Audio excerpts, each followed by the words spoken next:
Message of the day. We wonder why that the economy is changing the way it is when it comes to buying a car, leasing a car, or even when it comes to buying a home. But we don't think about the fact that sometimes we cause this problem.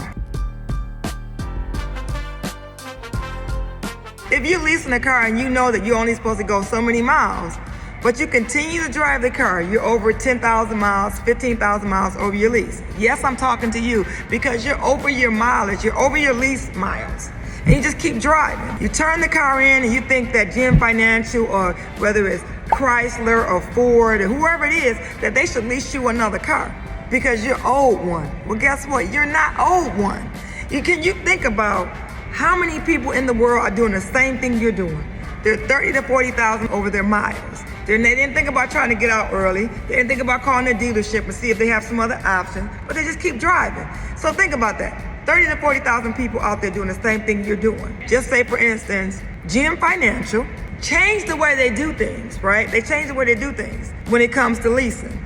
Now, why do people make change when things happen? You know why they make change? Because enough people in the world it up.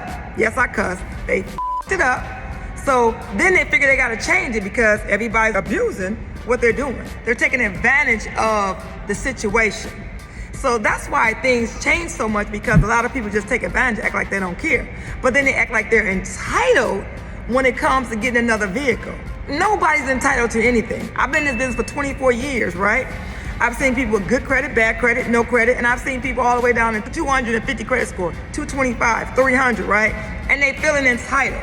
Maybe when you came in, you had that 700, that 650, or that 580. You were able to get that car 3 years ago or 2 years ago. But now you're over the miles, or you turn your lease car in and you think that you should be able to lease because you had a lease. No, you're not. You're not entitled. You know what the issue is right now in the world too? Is that because you're not making your payment and your credit is bruised, and you probably say, I'm just gonna turn that car in and get something else. That's why they changed the bankruptcy laws, because so many people in the world filed bankruptcy, then they didn't do anything to do anything better after the bankruptcy. Customer filed bankruptcy, but then they don't go to try to reestablish after the bankruptcy. Or they just have a lot of bad stuff after the bankruptcy. And then now they wanna get a car because their car broke down. Does that make sense? Would you buy from yourself? Would you lend yourself some money if you didn't pay your payments? No. So you guys got to think about, look at what you're doing. It's a triple down effect. It's a triple effect. When you do wrong, the rest of the world is going to suffer because of something you did, because somebody else doing the same thing you did. All right.